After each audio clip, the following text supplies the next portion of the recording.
The committee will be in order. Good morning. Welcome to the Joint Standing Committee on Veterans and Legal Affairs.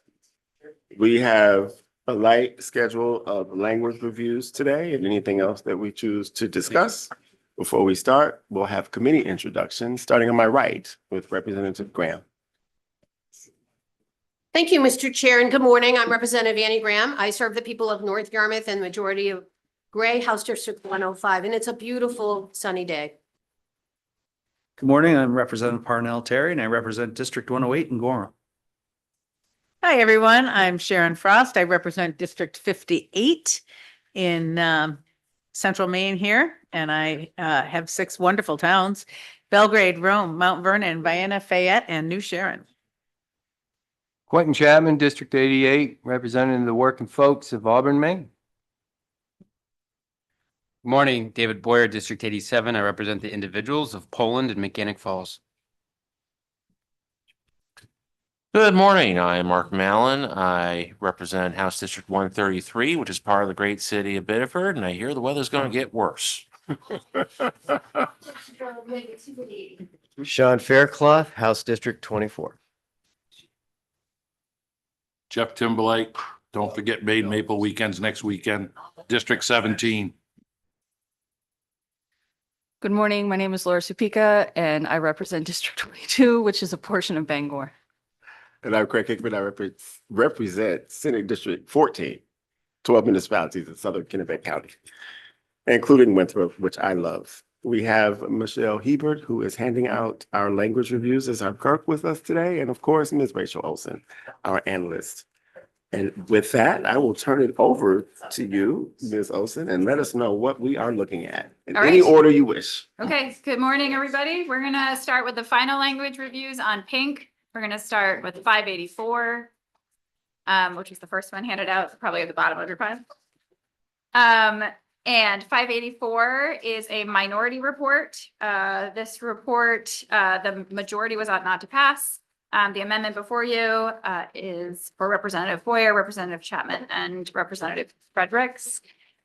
This is 584 is an act to make the director of the Office of Cannabis Policy an appointed position subject to confirmation by the legislature. The amendment has a new title because it expanded it to include also the director of the Gambling Control Unit and the director of BABLO. So it's an act to make the director of the Office of Cannabis Policy, the director of the Bureau of Alcoholic Beverages and Lottery Operations, and the director of the Gambling Control Unit appointed positions subject to confirmation by the legislature. With most of what you see on the first page is technical corrections to the statute to update for the change. In particular, lines 29 through 31. As you know, the Gambling Control Unit Director is also the Executive Director of the Gambling Control Board. And so we had to account for that in the changes and also properly update some capitalization. You have, this looks longer than it really is, and that's largely because pages 2, 3, and most of the top of 4 are included because we had to change the first sentence at the very top of page 2, lines 1 through 3, to just read the executive director. This is specific to the Gambling Control Board, of whom the Gambling Control Unit Director is also the executive director of the board. So then you can kind of skip to page 4. Section 7, you have the director of the Gambling Control Unit language regarding appointment. Section 10 is for BABLO's director. And then section 11 is for the Office of Cannabis Policy. Because of the changes, it ended up being just a strike and replace amendment for clarity. And then section 12 is the unallocated section regarding appointment. So no later than 60 days after the effective date of this act, and section 13 has the effective date as of January 6, 2027. And so this is the final language. There's no fiscal note required. And so this is ready to be reported out as long as there are no objections from those on the report. Anyone on the report want to say anything about the report if you need to? It's good. Excellent. Even though I voted against my own bill, I really do like it. Thank you. It looks good. It is ready to be reported out. Thank you. Okay, Thank moving you. on. We're gonna do final language review for 2135. This should look almost identical to the initial language we looked at on Wednesday. It came in actually shortly after I returned to my office that day. There are zoom tight. So this is the Veterans Housing Provider Incentive Program, the establishment and the report. Really, what's different is they helped me correct a little bit of how I referred to the United States Revenue Code. Otherwise, the language is as was presented on Wednesday. And you also saw the fiscal note on Wednesday. I really thought about emailing this one to you, but we're still in the meet in person for language review. So that's what we're doing today. And this is a unanimous report of the committee. It's ready to be reported out. There are no objections. Any objections, Representative Graham? I just want to be sure, which one am I looking at? 2135, which is was titled originally an act to provide funding to keep Maine veterans housed. Yep. Actually, the title didn't change because that still applies to the program. Thank you very much. Okay, If there are no objections, this bill is ready to be reported out. The jacket is already signed. Thank you, Michelle. okay, and then the last final language review is LD 2155. I know you've done this one a couple of times. We've talked about it, but I want you to see now how the language is crafted.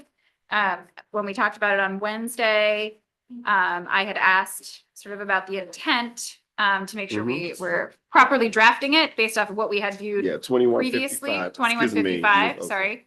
An act to direct, well, originally an act to clarify certain laws governing licenses for the sale of liquor by manufacturers. Mhm. This is a strike and replace unanimous report. This was reconsidered earlier this week, maybe end of last week. I did write it down. Last week.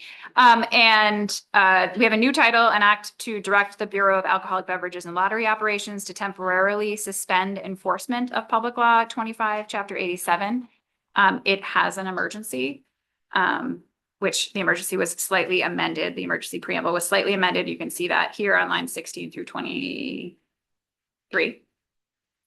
And then what you see here in section 1, this is unallocated language directing the director, Bablo, and what happened here is this is essentially an off-ramp grandfathering clause, which I know no one likes that phrase, but that's really what we have kind of going on here. So we actually kind of took the two versions of the amendment that we first viewed and merged them together. So notwithstanding any provision of law to the contrary, for a period of 24 months, beginning on the effective date of this act, it's an emergency. So as soon as it is enacted and signed, the director of Bablo may not suspend, revoke, or refuse to renew a license issued under Title 28A, Section 1355A, which is the manufacturing license, or Chapter 43, the on-premise retail license that was initially issued prior to May 23rd, 2025, which was the effective date of Public Law 25, Chapter 87, solely on the basis that a person holding a majority ownership interest in the licensed manufacturing facility was determined by the Bureau after the license was initially issued to hold a majority ownership interest in more than the allowable number of on-premise retail licenses. So it is for 24 months, these individuals who are already the holders of these licenses may not have those licenses suspended, revoked, or denied a renewal. So they have 24 months for this to occur. But this does not apply if you are someone coming for a new license after May 23rd, 2025. Then the provision in current law would still apply to you. And this clause would not apply to you. So it's only if you've had the license already issued to you by the date of May 23rd, 2025. And it's just for 24 months. And the language about solely on the basis means that if they do something else that would be a reason for them to lose that license, they could still lose the license. It doesn't guarantee that you get to keep it. It's just that they can't take it away, suspend it, or refuse to renew it Just for this. just for this reason. All right. And the fiscal note is just a minor cost increase that's expected to be minor and absorbed within existing budgeted resources. 2 members were absent at the time of the vote and did not register a vote. Otherwise, it's unanimous report. And this, oh, the Senator Grahowski's bill, correct? Yes. Yes, I just- originally, yes. she was Any the sponsor. questions, thoughts, concerns? I think this was a great amalgamation of the discussion that the committee had on the 2 reports, and it gets the job done. It's ready to be reported out, seeing no objection. All right, so those are the final language reviews for you today. And then I have decided or chose to bring back 3 draft reviews for you as well. So that you have notice. We will we're going to start with 1488. Saw this on Wednesday. Looks virtually identical. No real change here, but I wanted to make sure that it was in your hands for initial language review. 1488 is an act regarding adult use cannabis testing that the committee voted on Wednesday. And the language is as it was written at the time of the vote. Mr. Representative Boyer.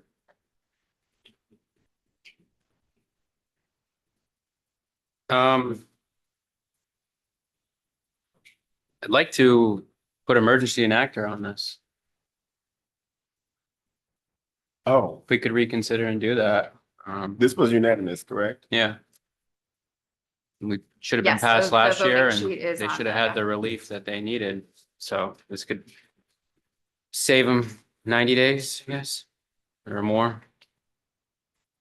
Well, it is a unanimous report of the committee. Mr. so- Chair, I've been voting on the prevalent side. I move that we reconsider. I'll second. The motion is to reconsider. It's been made by Representative Boyer.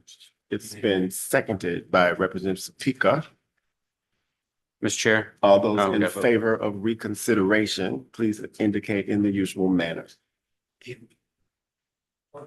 is reconsideration is unanimous. Mr. Chair. Chair recognizes Representative Boyer. Thank you, Mr. Chair. I'd like to pass, move, we ought to pass LD 1488 by the committee amendment that we discussed on salmon. And I'll add that we have an emergency enactor on it. It's been moved by Representative Boyer and seconded by Representative Mallon. Ought to pass as amended. The work session is officially open. The motion before us would be to put an emergency preamble on our previous unanimous committee report. Is there any discussion of the motion? Chair recognizes Senator Timberlake. Thank you, Mr. Chair.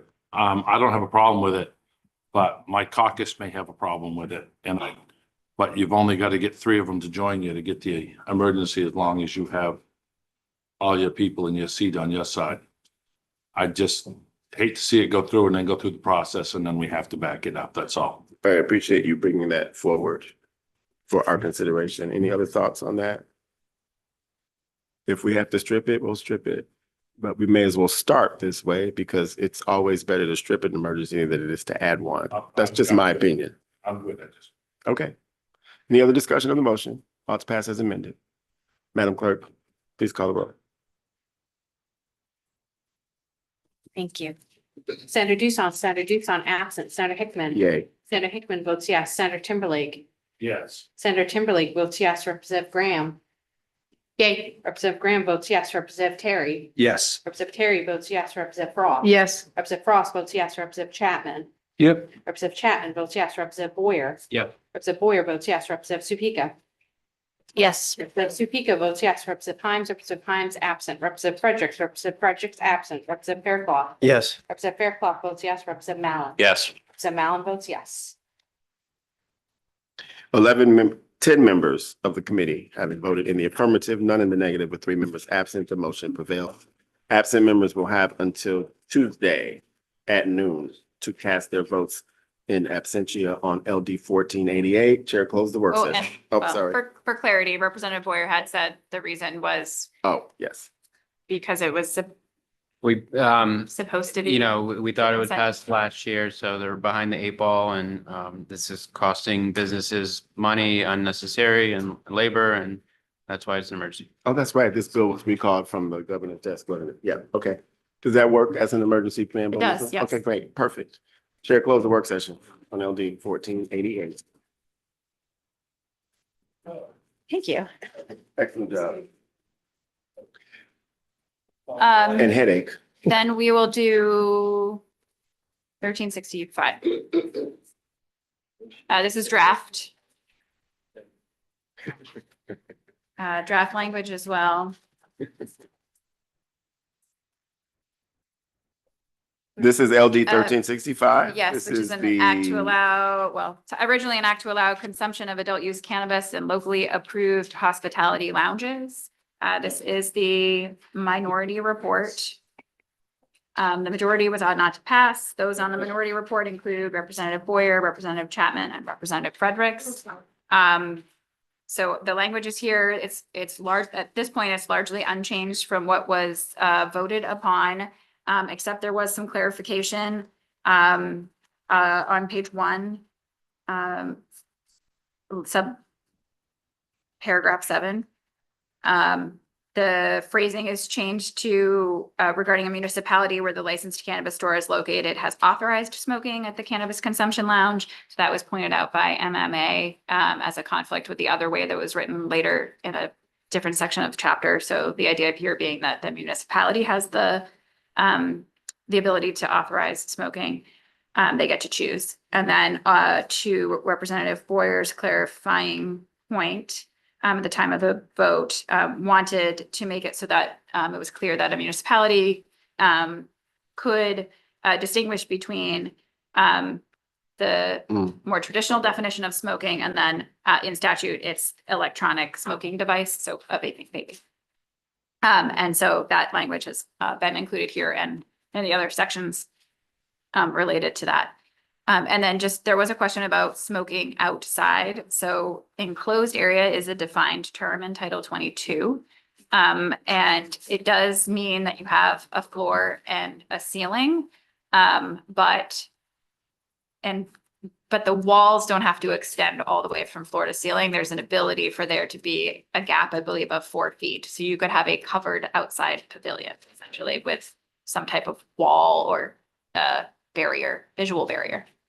But it can be essentially outside and open to the air. Okay. You guys wanted that, you had asked to clarify that and I didn't have the information at the time. This is 26 pages, so I understand that you might want time to digest this one, which is why I brought it out, particularly those of you who are on the report. This is just draft language. It doesn't represent any review by the revisor's office at this point. And so there will be final language, and if anything else was to come up, I would bring it back. But I just wanted to make sure that a draft was out there with some, since we have the time to review, for you to have it. And Ms. Olson, this section 1 of the bill Yes, amends a section of law that already has the definition of electronic smoking device Yes. in it. Is that correct? yes, correct. It is the section regarding smoking in Title 22. Perfect. For those on the minority report, any questions? You have time to read it just in case there are issues, but we will move past this initial language review and on to the next one. Well, and there's also, the fiscal note Oh. is in for this and it's on green. So you can, we can see the fiscal note here. It does have a fiscal year amount in 26-27 of $262,400. And it does talk a little bit about some of the revenue that would come in, but this amount here is one-time other special revenue fund allocation of $12,400 to OCP in fiscal year 26-27 for the cost of updating the licensing system to accommodate the new endorsement. And also a one-time OSR funds allocation of $250,000 for that same fiscal year for the development and implementation of a public service campaign regarding on-premise cannabis consumption. So that those two added together give you the 262.4. And then they're not able at this time to estimate the additional amount of revenue that might be generated through the fees. Any thoughts, questions, concerns on the fiscal note, gentlemen? Representative Boyer.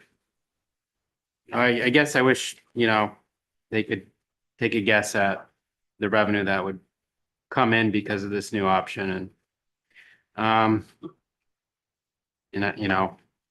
we already do and pay for public service campaigns that could easily be adapted about this change in law, but par for the course.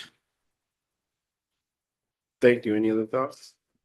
We will file this away for now and wait for the final language review to occur. If I may, to You may. Representative Boyer's last point, I'll just direct you, page 25, there is specific unallocated language directing the office to develop and implement a public service campaign related to on-premise consumption of cannabis.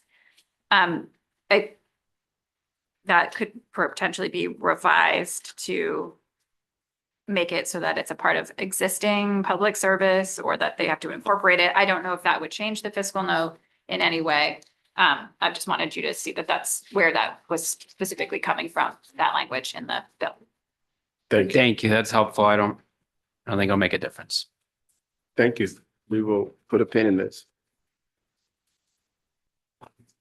And then lastly, we will look at the initial language for 1902. The 1902 is an act to support nonprofit organizations by authorizing operation of electronic level 7 devices and similar sealed ticket games. And it is, this is also a minority report with a new title. The majority report was ought not to pass. Those on this amendment include Senator Quinn, Senator Duson, Representative Boyer, Representative Chapman, Representative Fredericks.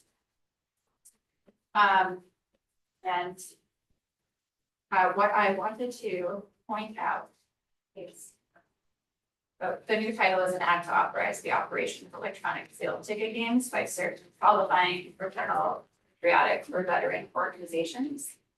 And then I wanted to direct you to page 7. Those of you that are on the report.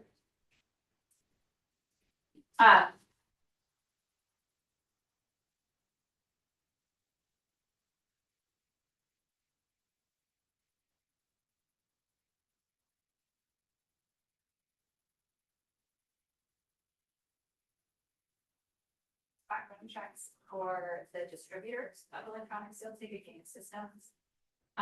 And so some additional language was added on page 7 in subsection 2 or section 840A. Application criminal history background check to provide what we believe is the more necessary statutory language based on the guidance from the FBI regarding statutory language or federal fingerprint-based background checks. I cannot guarantee that this would actually get approved or not, but we believe that similar language has been in the past and that this would be a good option to must meet the review. So the state SBI performs the fingerprint background check for the federal government?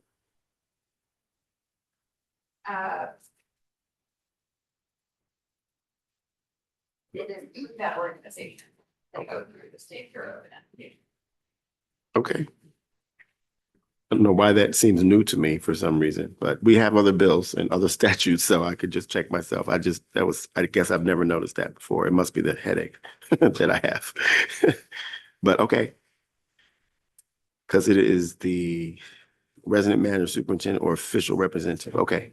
And this is a draft. Yep. So it may get that section in particular, could get a review by Mhm. those over in Ross who are more familiar with some of the, with also different provisions all over. So it's possible that will come back, but I guess what I'm telling you now is that there'll be some additional change. We Yeah. needed a little more language. Yeah. after that. Okay, because I think that when we, in other statutes where a fingerprint background check is required, it actually makes that very clear in the words, but maybe not. I Well, don't- so I think that's true. I don't know how, so I'm not an expert on that. Yeah. There are. Oh, your mic is not on. I'm so sorry. I don't That's know. fine, that's fine, my bad. I don't know if this is exactly what we Okay. need. We've received some guidance on what language needs to be included. We also know we know what some statutes that have gotten the green light are and what some are sort of in a not sure yet, and some that don't do that. So that's the sports wagering, for example, those meet muster. But those are quite lengthy, similar to the one that you saw Yes. for 1609. May not be the most appropriate way to have put that into this version of the statute. So, but we will explore that further and we can continue that discussion when we have more final language to look at if it does come up. And then I'm trying to remember if there was something else. Yeah, but I do see fingerprints in here now, so it's fine. This is a preview. Yes, this is So, just draft yeah. language. So again, you take some time with it and we can come back to it if something comes up either from the committee, from stakeholders, from the department, or from internal process. Well, there are stakeholders here now. I didn't know if anybody wanted to comment on if there's anything in here that they have seen that needs a look. Okay, good. Thank you. We will put a pin in that too. I believe that this means, I could be mistaken. I think other than 1847, the committee has viewed either final language, initial language, or draft language for every bill voted by the committee. So we do obviously have other language that will continue to come back to us as final with fiscal notes if necessary. And I anticipate being able to review all drafts by the end of next week. Perfect. So the question for the committee is, do we meet on Monday or not? I don't think that we ought to. Does anybody have a comment on that? We only have one more bill to do and it won't be ready on Monday. Representative Mallon? Thank you. It would be very difficult for me to meet on Monday, so I would personally prefer that we don't. I can also stay as late as we need to on Wednesday. And Friday? Yes. Okay. So unless Madam Chair would object, I think that we will meet Wednesday after session to review 1847, which is the intent, if, you know, that's the intent. Which will just be review of draft Language, right? And we'll meet on Friday where we may have final language from other bills or another movement on anything. But we also intend to schedule the report from the Maine Veterans Homes to this committee on Friday. And at the request of the co-chair, she is requesting that the committee draft a letter to the HHS committee and to the chairs of the Veterans Caucus to inform them of the presentation and to invite them to participate or listen in any way that they choose, so that folks on two different committees of oversight can understand the import of the organization called the Maine Veterans Homes. And since it's a long-term care facility, most of their funding is approved by the HHS committee, as Representative Graham knows. So we thought that it would be a good idea to do that. With the committee's blessing, we would put that on our letterhead and send that out. So does anyone have any objection to that? Representative Graham? I really appreciate that, Chair Hickman. When we've done some hard work on the veterans homes and whenever it comes up, my head comes over here and then it goes over there. And so, thank you very much, because we do share more than we realize. Mhm. Thank you. Senator Timberlake? Clarification. Yes, sir. Next Friday, was you saying we was gonna meet and not gonna meet? We would meet on Friday of next week to have the report back from the Maine Veterans Homes, as well as to approve any other language that is. I won't ready to be here for imported. that. Okay. I don't care. That's Representative Maine Frost. local Sunday weekend. That is. Is that when you have that other committee over government oversight? So we're gonna be in the morning or 11 or whatever? We would meet in the morning. We don't have government oversight committee next Friday. That's why we're able to do this. Is Representative Fairclough? Just to follow up, or do we have a time for that on Friday or? Is earlier better for people or is later in the morning better? On Friday? On on next Friday coming up, 10 o'clock or 11 o'clock? If you do earlier, if you do not, Put your mic, sir. if you do 9 o'clock in the morning, I'll make it. If you do 11 o'clock in the morning, I won't make it. How early can people be, well, how early can people be here on Friday of next week? Representative Mallon? Do not if needed. Is 9 o'clock too early for anyone? It's not too early for me. I just want to check on the committee. Is it too early for you, Madam Chair? No. Then we will plan to invite, and they haven't confirmed yet, but we will plan to invite Maine Veterans Homes to be here for 9 o'clock next Friday. And there are no objections to the committee drafting this letter. So that I don't see any objections. So without objection, we will direct Ms. Olson to draft a letter to invite those people and the committee members and the caucus members to inform and invite about next Friday's presentation at 9 o'clock. Should in fact it is be confirmed by Maine Veterans Homes. If the time has to change, we'll let everyone know and it will be what it will be, but it will still be no later than sometime in the morning on Friday. How does that sound? Excellent. Anything else? Any announcements? Without objection, the Joint Standing Committee on Veterans and Legal Affairs stands adjourned.